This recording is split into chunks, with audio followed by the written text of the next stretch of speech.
Definitely. So జనరల్గా EV batteries అనేవి ఎలా మ్యానుఫ్యాక్చర్ అవుతాయి, స్టెప్ బై స్టెప్ చెప్తే కొంచెం బాగుంటుందని అనుకుంటున్నాం. డెఫినెట్లీ. అయితే యాక్చువల్లీ మనకి ఎలక్ట్రిక్ వెహికల్లో మెయిన్ పార్ట్ వచ్చేసి ఈవీలో లిథియం బ్యాటరీస్ అన్నమాట. So Okay. లిథియం అనేది చాలా టైప్స్ ఉన్నాయి. So lithium Ayaan, lithium phosphate, lithium titanate, అలా నెంబర్ ఆఫ్ టైప్స్ ఉన్నాయి. సో ఈ ప్రజెంట్ మార్కెట్లో రన్నింగ్లో వచ్చేసి లిథియం ఆయన్, లిథియం ఫాస్ఫేట్. So Okay. మనం లిథియం ఆయన్ గురించి తెలుసుకుందాం. Okay. లిథియం ఆయన్లో వచ్చేసి ఇప్పుడు ఇది బ్యాటరీ యొక్క ఇంటర్నల్ పార్ట్ అన్నమాట. అంటే ఇది ఆల్రెడీ డిజైన్డ్ అయింది ఇది. సో దీంట్లో మనం సెల్ యూజ్ చేసేది 5Ah సెల్, ఇది 21700. ఈ సెల్ని మనం ఇలా సెల్ హోల్డర్స్లో ఫ్రేమ్ చేసుకొని, ఫ్రేమ్ అంటే ఎలా అంటే దాని యొక్క సిరీస్ మీద డిపెండ్ అవుతుంది.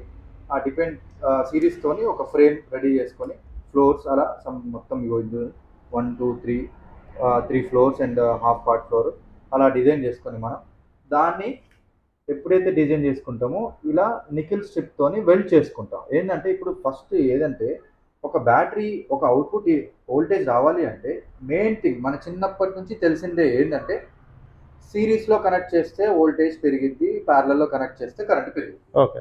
సో మనం ఏదైతే బ్యాటరీని రెడీ చేద్దాం అనుకుంటున్నామో ఆ బ్యాటరీ దాని యొక్క వోల్టేజ్ డిజైర్ ఏహెచ్ని మనం డిజైన్ యాజ్ పర్ ఆర్డర్ పైన క్యాలిక్యులేషన్ చేసుకొని ఆ విధంగానే మనం ఈ ఫ్రేమ్ని రెడీ చేసుకోవాలి.